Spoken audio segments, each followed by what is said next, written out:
Before the jungle learned fear, before kings claimed their thrones, something ancient was already waiting. King Kong stands as raw power. Titanoboa rises from a past older than memory. This isn't just a battle of size. It's a collision of eras, instincts, and dominance. Stay until the end to witness what happens when a 60-million-year terror challenges the king of the jungle. And subscribe now, because this universe only gets more dangerous from here. Long before modern creatures claimed the jungle, before names like king or predator carried meaning, the land itself answered to something older. The jungle was not a place of safety. It was a proving ground. And deep beneath its roots, something ancient remembered how to rule. King Kong enters this world not as an invader, but as a force of balance. His presence alone reshapes the jungle. Trees bend under his weight, the ground hardens beneath his steps, and the air itself feels heavier. Kong does not rush. He never has. His strength has always been matched by awareness. Every movement is measured. Every pause is intentional. But today, the jungle does not respond to him alone. Titanoboa does not announce itself. It never needed to.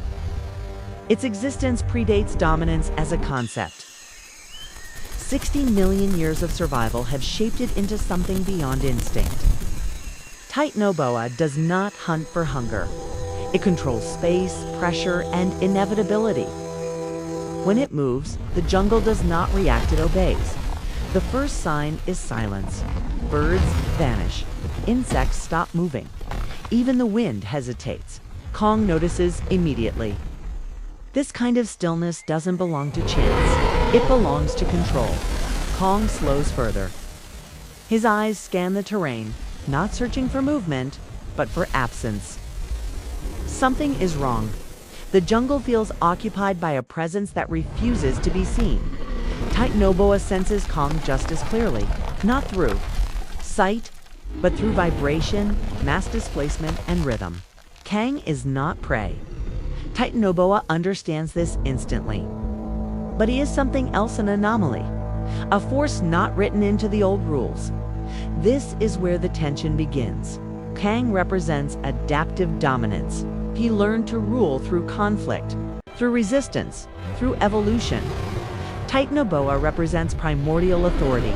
It ruled when the world itself was unfinished. Neither rushes.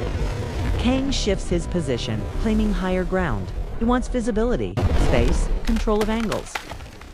Titanoboa responds not by moving closer, but by changing the environment. The ground feels softer. Roots become obstacles. Paths narrow without being blocked. The jungle becomes a weapon. Kong takes another step. Testing the reaction, the ground subtly resists. Titanoboa tightens its influence, not physically, but strategically. It is forcing Kong to commit energy just to exist in the space. This is not a battle of attacks. It is a battle of pressure. Kong realizes this quickly. Power alone will not decide this. Titanoboa is not challenging him directly, is challenging his ability to adapt. And Kong adapts better than anything alive. Instead of advancing, Kong stops. The stillness shifts. This decision changes everything. It's Titanoboa, expected movement, resistance, reaction. But Kong offers none. He becomes immovable. A mountain with intent, for the first time in millions of years. Titanoboa must reassess. The jungle holds its breath. Titanoboa reveals itself partially, not as an attack, but as a statement. Massive coils slide through foliage, scales older than history catching faint light. This is not intimidation, it is declaration. Kong watches calmly. No fear, no surprise. Only understanding. These two forces finally acknowledge each other. The clash, when it comes, is not explosive. It is controlled. Titanoboa tests Kong's range. Kong tests Titanoboa's timing. Each movement narrows options. Each pause increases tension. Titanoboa attempts to limit Kong's mobility. Kong responds by changing terrain, breaking paths, opening space, refusing confinement. This is the core of their conflict: control versus freedom. Ancient certainty versus evolved dominance. The jungle itself begins to fracture under the pressure of their philosophies. Titanoboa tightens its strategy, forcing Kong toward less stable ground. Kong responds by grounding, himself lowering his center, becoming impossible to destabilize.